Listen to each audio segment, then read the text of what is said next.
Hello दोस्तों, आप सभी का स्वागत है हमारे YouTube channel SSC teaching line पे। दोस्तों, आज हम लोग यह देखिएगा हिंदी का यह सेकेंड प्रैक्टिस सेट हम लोग कर रहे हैं, जो कि यह 2019 का यह प्रैक्टिस सेट है। तो हम लोग चलिए स्टार्ट करते हैं यह साल पेपर, जो कि 2019 में पूछा गया प्रश्न है। तो चलिए स्टार्ट करते हैं और आप लोग बस वीडियो में बने रहिएगा और वीडियो को बस आप लोग लाइक शेयर कर दीजिएगा। और जो लोग नए जुड़े हैं प्लीज़ आप लोग चैनल को सब्सक्राइब कर लीजिए, जिससे कि आपको यह क्लास यहाँ पे मिलती रहेगी। चलिएगा आगे चलते हैं। देखिएगा यहाँ पे आज का पहला प्रश्न क्या है, यह पूछा गया प्रश्न है, प्रकाशन वर्ष की दृष्टि से डॉक्टर हरिवंश राय बच्चन की रचनाओं का सही अनुक्रम आपको बताना है। तो यहाँ पे यह किसके द्वारा रचित है सभी रचनाएं, तो यह आप यहाँ डॉक्टर हरिवंश राय बच्चन द्वारा रचित है। और इसमें से प्रकाशन वर्ष पूछा है, तो इसमें से आपको बताना है। तो इसमें आप याद है ना, इसमें कौन कौन सी है। देखिए, मधु कलश है, मधुबाला है, मधुशाला है और निशा निमंत्रण। तो यह आपसे पूछा है। तो इसमें इस हिसाब से बताना है कि देखिएगा, जो मधुशाला है, पहले हम मधुशाला की बात करते हैं। तो मधुशाला की बात यहाँ पे जो होगी, तो मधुशाला जो यहाँ पे हमारा यह 1935 में यह प्रकाशित हुई थी। मधुबाला जो है 1936 में प्रकाशित हुई थी। मधु कलश है 1937 में प्रकाशित हुई। और निशा जो निमंत्रण है यह 1938 में, ठीक ना, यह 1938 में तो यह प्रकाशित हुई थी। पहले प्रकाशित हुई थी मधुशाला, उसके बाद मधुबाला, उसके बाद मधु कलश, उसके बाद निशा निमंत्रण। तो इसको आप लोग याद रखना, इस क्रम में यह हमारा सही होगा। तो यह ऑप्शन इसमें जो हमारा सही होगा यहाँ पे बी ऑप्शन यहाँ पे सही है, ठीक ना। तो इसको आप लोग ध्यान दीजिएगा। आगे चलते हैं, नेक्स्ट देखिएगा। यहाँ पे देखिएगा, सुमेलित कीजिए। यहाँ पे सुमेलित करना है, तो आपको बताना है सुमेलित हिंदी साहित्य सम्मेलन कब हुआ। काशी नागरी प्रचारणी सभा और राष्ट्रभाषा प्रचार समिति वर्धा, यह आपसे पूछा है। तो यह कब हुआ था, यह सभी को मिलान करना है। तो इसमें आप बताइएगा। देखिएगा, अगर बात की जाए तो यहाँ पे मिलान करने का, तो हिंदी साहित्य की बात की जाए तो हिंदी साहित्य जो है आपसे पूछा जाएगा। तो हिंदी साहित्य जो सम्मेलन हुआ था यह 1910 में, ठीक ना, 1910 में हुआ था। उसके बाद जो हमारा आता है काशी नागरी प्रचारणी सभा। काशी नागरी प्रचारणी जो सभा यह 1893 में हुई थी। और राष्ट्रीय जो भाषा प्रचारणी वर्धा समिति है, यह इसकी जो हुई थी वो 1918 में हुई थी। तो इस हिसाब से हमारा जो ऑप्शन हमारा सही होगा यहाँ पे, इस हिसाब से कि जो हमारा पहला का जो सी सही है किसमें, तो हमारा सी इसमें है, तो इसमें हमारा डी ऑप्शन यहाँ पे से होगा, ठीक ना। यहाँ पे डी ऑप्शन यहाँ पे से होगा, यहाँ पे डी ऑप्शन सही है। चलेगा, आगे चलते हैं। देखिएगा, तुलसीदास के रचनाकार हैं, बताइएगा। तुलसीदास के रचनाकार महादेवी वर्मा है, केशव दास है, और सूर्यकांत त्रिपाठी निराला है, और डॉक्टर रामविलास शर्मा है। तो देखिएगा, तुलसीदास एक रचना है, यह आपको बताना है किसके द्वारा रचित है, यह आपसे पूछा जाता है, ठीक ना। देखिएगा, जो तुलसीदास द्वारा रचित है वह किसने रचा इसे, तो सूर्यकांत त्रिपाठी निराला ने रचा है। और इनकी जो और रचना है वो भी आपको ध्यान रखना होगा, जिसे पूछा जाता है अनामिका, ठीक ना, अनामिका पूछा जाता है, ये भी आप याद रखना।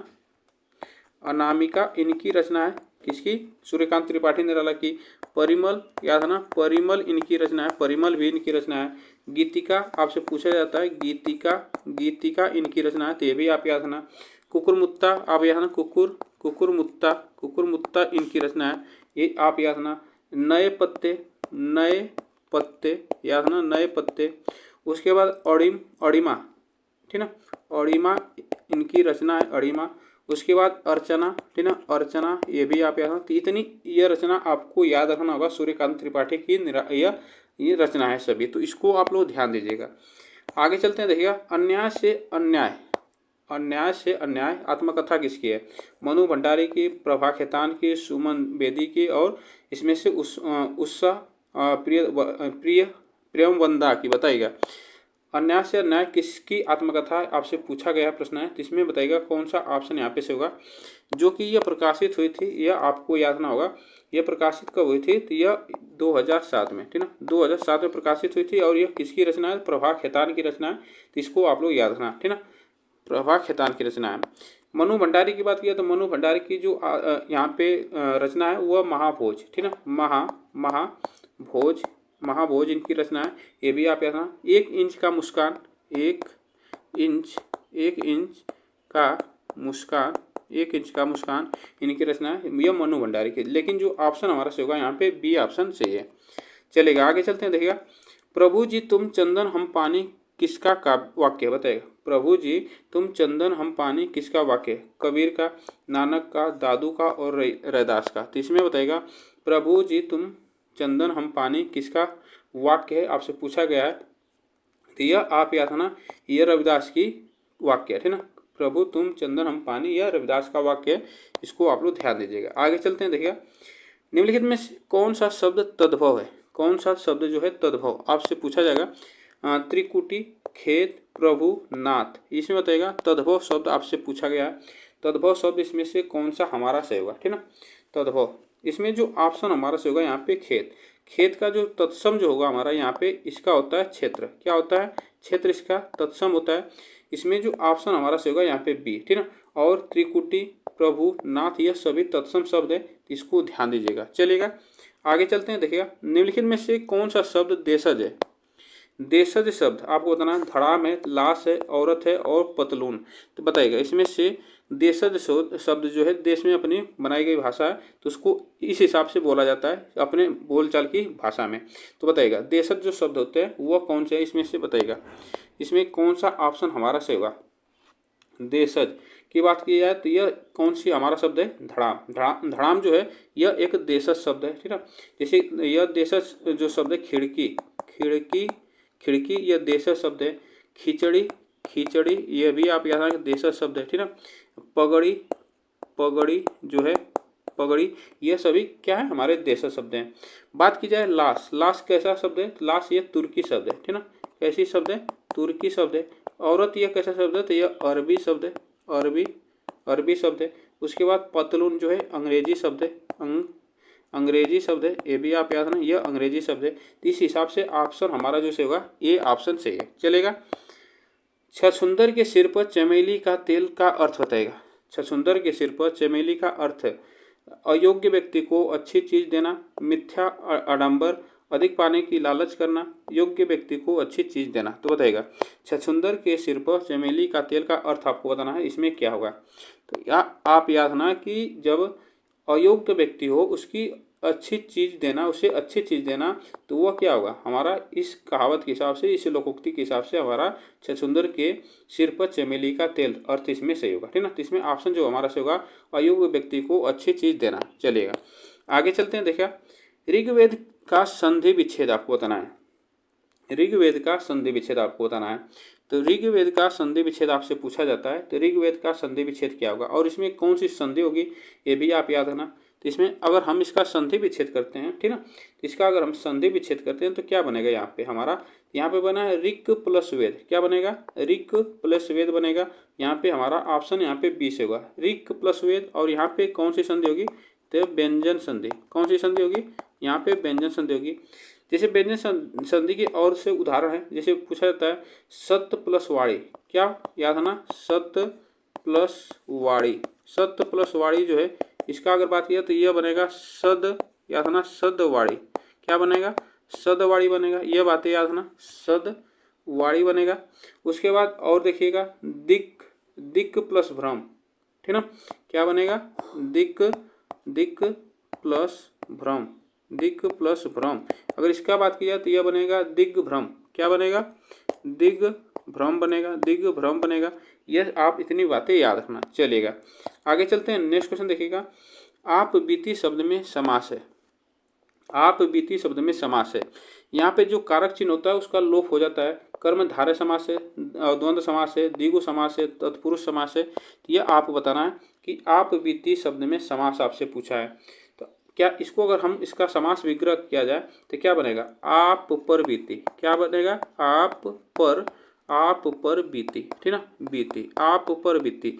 यहाँ पे जो पर है हमारा क्या, परसर्ग है। तो यहाँ पे जो कारक चिन्ह हमारा इसको याद रखना, यह कारक चिन्ह है। तो यह किसमें आता है हमारा, तो इसमें आप लोग याद रखना यह आता है किसमें, प्रश्न आपसे पूछा जाता है तत्पुरुष, ठीक ना, तत्पुरुष समास में आता है। तो इसको आप लोग ध्यान दीजिएगा, तत्पुरुष समास, है ना, तत्पुरुष समास में आता है, तो इसको आप लोग याद रखना। और यह किस तत्पुरुष समास में अधिकरण, ठीक ना, किसमें आता है, अधिकरण में। ये भी आप याद रखना, अधिकरण में आता है, अधिकरण में आता है।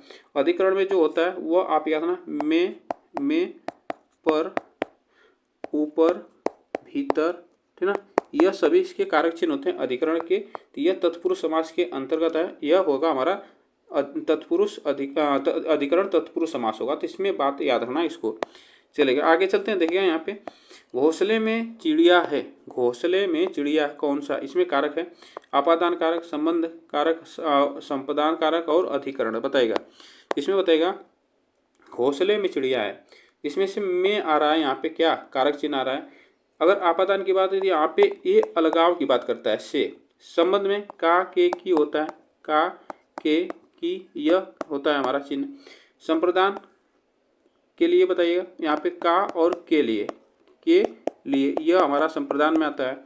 अधिकरण में अभी बताए हैं कि में पर ऊपर यह सभी किस में आता है, तो ये अधिकरण में आते हैं। तो इसमें जो ऑप्शन हमारा से होगा यहाँ पे अधिकरण होगा, ठीक ना, अधिकरण होगा। चलेगा, आगे चलते हैं। नेक्स्ट देखिएगा यहाँ पे कनुप्रिया के रचनाकार कौन है, कनुप्रिया के रचनाकार कौन है, धर्मवीर भारती हैं और रागे राघव हैं, भगवती चरण वर्मा है, नागार्जुन है। तो कनुप्रिया के रचनाकार कौन है ये आपसे पूछा है। तो कनुप्रिया के रचनाकार की बात की जाए तो ये इनकी रचना कौन किसने लिखी है, यह कनुप्रिया, तो यह धर्मवीर भारती की रचना है। धर्मवीर भारती की और जो रचना है वो भी आप याद रखना, इनका है गुनाहों का देवता, गुनाहों का देवता, ठीक ना, गुनाहों का देवता। उसके बाद अंधा युग, ठीक ना, अंधा युग इनकी रचना है किसकी, धर्मवीर भारती की। तो यह सभी आपको याद रखना होगा। चलेगा, आगे चलते हैं। देखिएगा प्लुप्त स्वर कौन सा है बताएगा, प्लुप्त स्वर कौन सा होता है, ओ, ओम, ओम और ओम बताएगा। प्लुप्त स्वर क्या होता है, देखिए प्लुप्त स्वर क्या होता है कि जो जिसके उच्चारण में 3 गुना समय लगते, ठीक ना, जिसमें उच्चारण करने में 3 गुना समय लगते हैं वहाँ हमारा क्या होता है, प्लुप्त स्वर होता है। तो ये आप याद रखना, यहाँ पे जो प्लुप्त स्वर होगा हमारा यहाँ पे ओम ऐसे बोला जाता है। तो यह हमारा जो इसमें हमारा 3 गुना समय लगेगा, तो यह हमारा जो होगा प्लुप्त स्वर होगा, ठीक ना। इतनी बातें याद रखना। स्वर हम जब पढ़ाएंगे तो उसको एक टॉपिक हम पढ़ाएंगे स्वर के बारे में, तो उसको वहाँ पे अच्छे से एक्सप्लेन करेंगे। आगे चलते हैं। देखिएगा प्रयोजन का समानार्थी शब्द नहीं है बताएगा, प्रयोजन का समानार्थी शब्द नहीं है, लक्ष्य, हेतु, नियोजन, उद्देश्य। तो प्रयोजन का समानार्थी शब्द आपको बताना है क्या नहीं है, प्रयोजन का समानार्थी शब्द इसमें से बताएगा कौन सा नहीं है, यह आपको बताना है। लक्ष्य, हेतु, नियोजन और उद्देश्य। तो प्रयोजन का जो समानार्थी शब्द यहाँ पे पूछा है नहीं है, तो वह होता है हमारा सी ऑप्शन यहाँ पे से होगा, ठीक ना, सी ऑप्शन यहाँ पे से होगा नियोजन, यह समानार्थी शब्द इसका नहीं है। चलेगा, आगे चलते हैं। देखिएगा रिजु को विलोम शब्द है बताएगा, रिजु का विलोम शब्द सरल होगा, त्रिकोण होगा, वक्र होगा और सीधा होगा। तो बताएगा इसमें से रिजु का विलोम शब्द आपसे पूछा है, तो रिजु का विलोम क्या होता है इसमें बताएगा। देखिएगा जो सरल शब्द है ये रिजु का पर्यायवाची शब्द है, ठीक ना, सीधा ये भी पर्यायवाची शब्द है, त्रिकोण की बात की जाए ये भी हमारा पर्यायवाची शब्द है। लेकिन यहाँ पे जो वक्र है याद रखना, वक्र यह हमारा विलोम शब्द है, ठीक ना, यह वक्र जो हमारा विलोम शब्द है। चलिएगा, आगे चलते हैं। नेक्स्ट क्वेश्चन देखते हैं। निम्नलिखित विकल्पों में से किस विकल्प में विशेषण का निर्देश अशुद्ध है, विशेषण का निर्देश अशुद्ध है या आपको बताना है, विशेषण का निर्देश अशुद्ध है। 2.5 अपूर्णता बोधक, दूसरा कर्मवाचक व नौकर कोई विशेषण नहीं है, 26 पूर्णांक बोधक। तो इसमें आपको बताना है इसमें से विशेषण का निर्देश जो है अशुद्ध इसमें है। तो आपको याद रखना होगा इसमें जो हमारा आपको दिख रहा है कि वो नौकर कोई विशेषण नहीं है, तो यहाँ पे जो हमारा यही हमारा सही होगा, ठीक ना।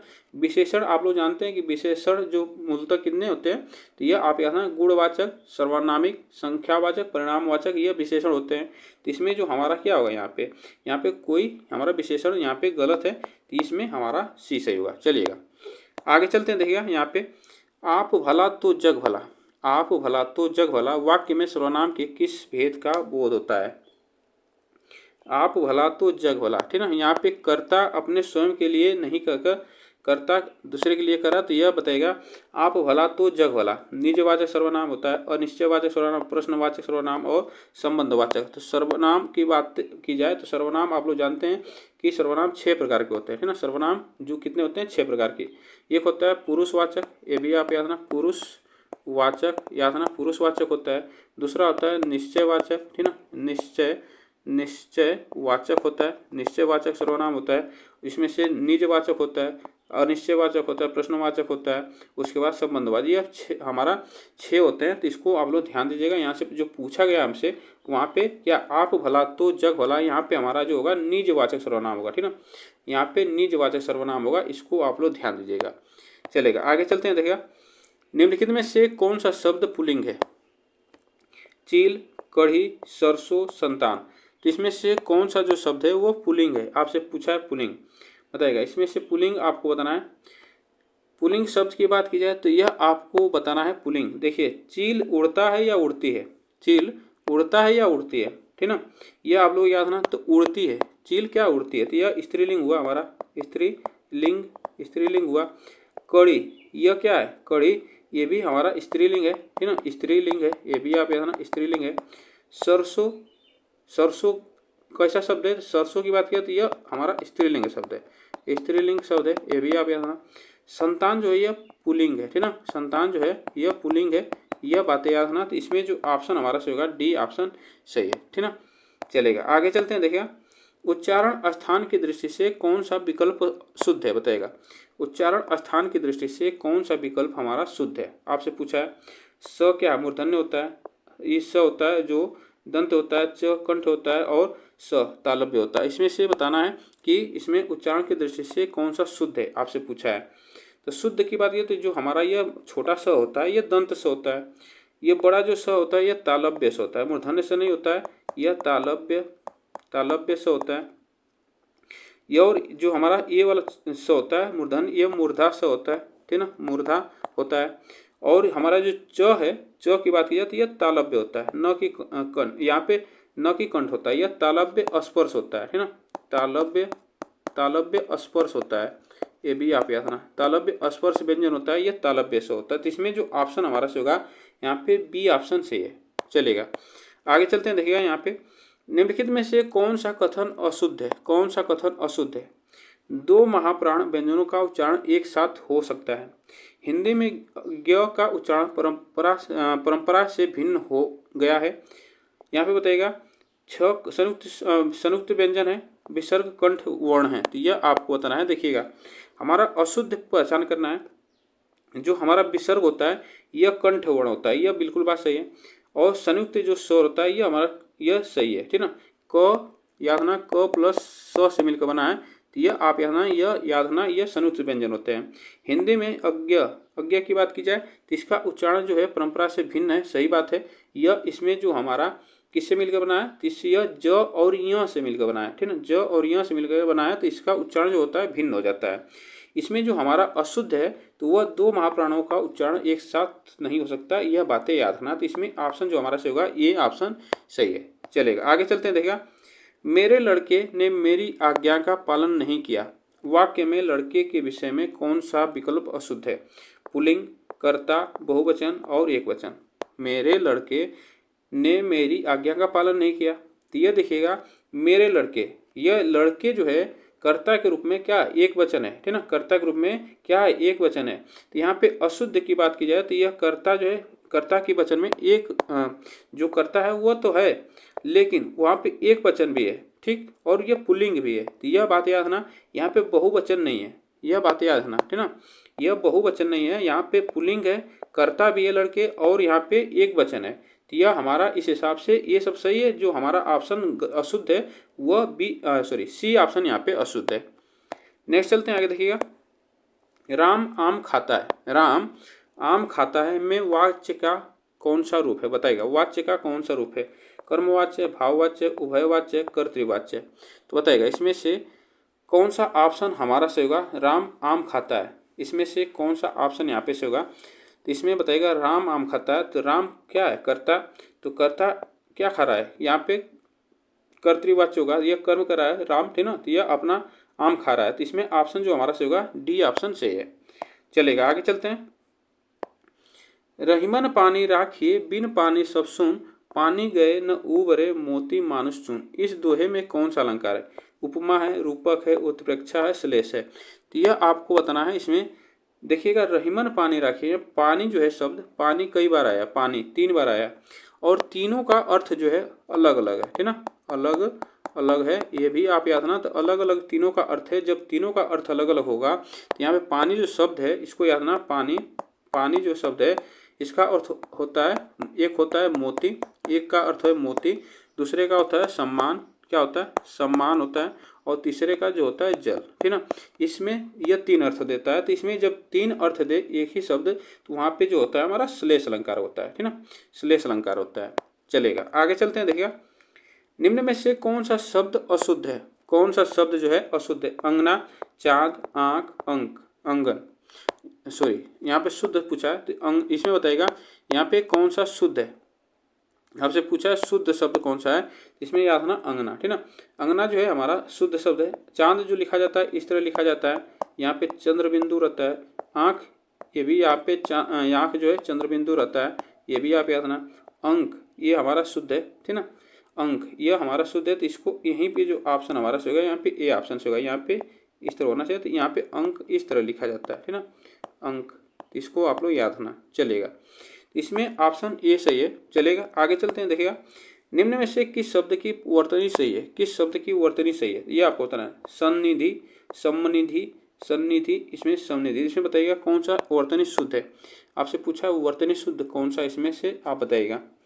देखिए, अगर वर्तनी की बात किया तो इस वर्तनी के हिसाब से हमारा जो होता है यह हमारा डी ऑप्शन से होगा, सन्निधि, ठीक ना, सन्निधि ऑप्शन सही है। चलेगा, आगे चलते हैं। उपचारात्मक शिक्षण की सफलता निर्भर करती है, किस पर निर्भर करती है। भाषाई नियमों के ज्ञान पर, समय व अवधि पर, समस्या के कारणों की सही पहचान पर, उपचारण शिक्षण की सामग्री पर। तो देखिए, अगर कोई भी चीज़ का उपचारण करना है, ठीक ना, उपचारण करना है, तो उससे पहले हम क्या करेंगे, उस समस्या का हमें क्या करना पड़ेगा, समस्या का पहचान करना पड़ेगा, समस्या को पता लगाना पड़ेगा, तो हमें उसका उपचार करने में हमें आसानी रहेगी। तो यह जो पहले हम क्या करते हैं कि जब उपचारात्मक शिक्षण करेंगे तो पहले हम बच्चों को क्या करेंगे, उसकी समस्या पता करेंगे, ठीक ना। तो उसमें समस्या पता करेंगे तो उसकी समस्या कारणों का सही हमें पहचान करना पड़ेगा। तो इसमें ऑप्शन जो सही होगा यहाँ पे सी सही कर, ठीक ना। चलेगा, आगे चलते हैं। किसी समास में प्रथम पद संख्यावाची तथा अंतिम पद संज्ञा हो, तो वहाँ पे क्या होगा, द्वंद्व समास होगा, तत्पुरुष समास होगा, द्विगु समास होगा और अव्ययभाव समास। तो इसमें बताएगा जब किसी समास में प्रथम पद संख्यावाची तथा अंतिम पद जो होता है वह आपको बताना है कौन सा होगा। यहाँ पे समास संज्ञा होता है तो अंतिम पद संज्ञा होता है, तो वहाँ पर हमारा याद रखना उसमें सिर्फ एक होता है कि जो प्रथम पद हमारा संख्यावाची होता है वो द्विगु समास में होता है। आगे चलते हैं। देखिएगा, सप्तऋषि का सही संधि विच्छेद बताएगा। सप्तऋषि का सही संधि विच्छेद आपको बताना है, क्या होगा सप्तऋषि का सही संधि विच्छेद बताएगा। इसमें से कौन सा ऑप्शन से होगा सप्तऋषि का सही संधि विच्छेद क्या होगा। सप्तऋषि का सही संधि विच्छेद यहाँ पे कौन सा होगा और यहाँ पे कौन सी संधि होगी, तो ये भी आप याद रखना। तो इसका अगर संधि की बात करें तो इसका जो हम करेंगे संधि, तो सप्त प्लस ऋषि बनेगा, सप्त प्लस ऋषि बनेगा, ठीक ना। और यहाँ पे कौन सी संधि हो जाएगी, तो गुण संधि, ठीक ना, गुण संधि होगी, ये भी आप याद रखना। यहाँ पे याद रखना अ प्लस री मिलकर और हो जाता है, ठीक ना, क्या हो जाता है और होता है। तो यहाँ पे जो हमारा गुण संधि हो जाती है। आगे चलते हैं। देखिएगा, निम्नलिखित में से किरण का पर्यायवाची शब्द है। किरण का पर्यायवाची शब्द है प्रभा है, रवि है, हिमांशु है और दिनकर।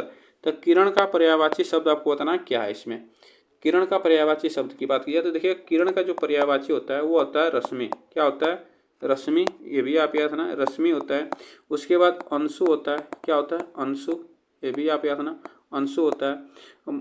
यहाँ पे प्रभा होता है, है ना, प्रभा होता है, ज्योति होता है, क्या होता है ज्योति होता है। यह सभी किसके पर्यायवाची हैं, तो यह सूर्य के पर्यायवाची हैं, आप सॉरी किरण के पर्यायवाची हैं। इसमें जो ऑप्शन हमारा से होगा यहाँ पे ए ऑप्शन से होगा, ठीक ना। रवि और दिनकर जो है ये किसके पर्यायवाची हैं, तो ये सूर्य के पर्यायवाची हैं, ठीक ना।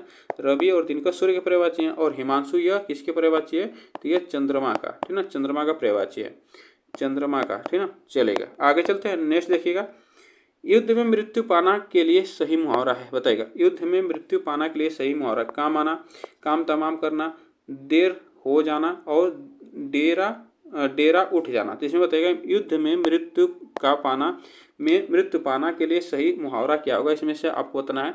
देखिएगा, युद्ध में मृत्यु पाना के लिए सही मुहावरा जो होगा वो काम आना, ठीक ना, काम आना। तो इसमें जो ऑप्शन हमारा सही हुआ ये ऑप्शन यहाँ पे सही हुआ, इसको आप लोग ध्यान दीजिएगा।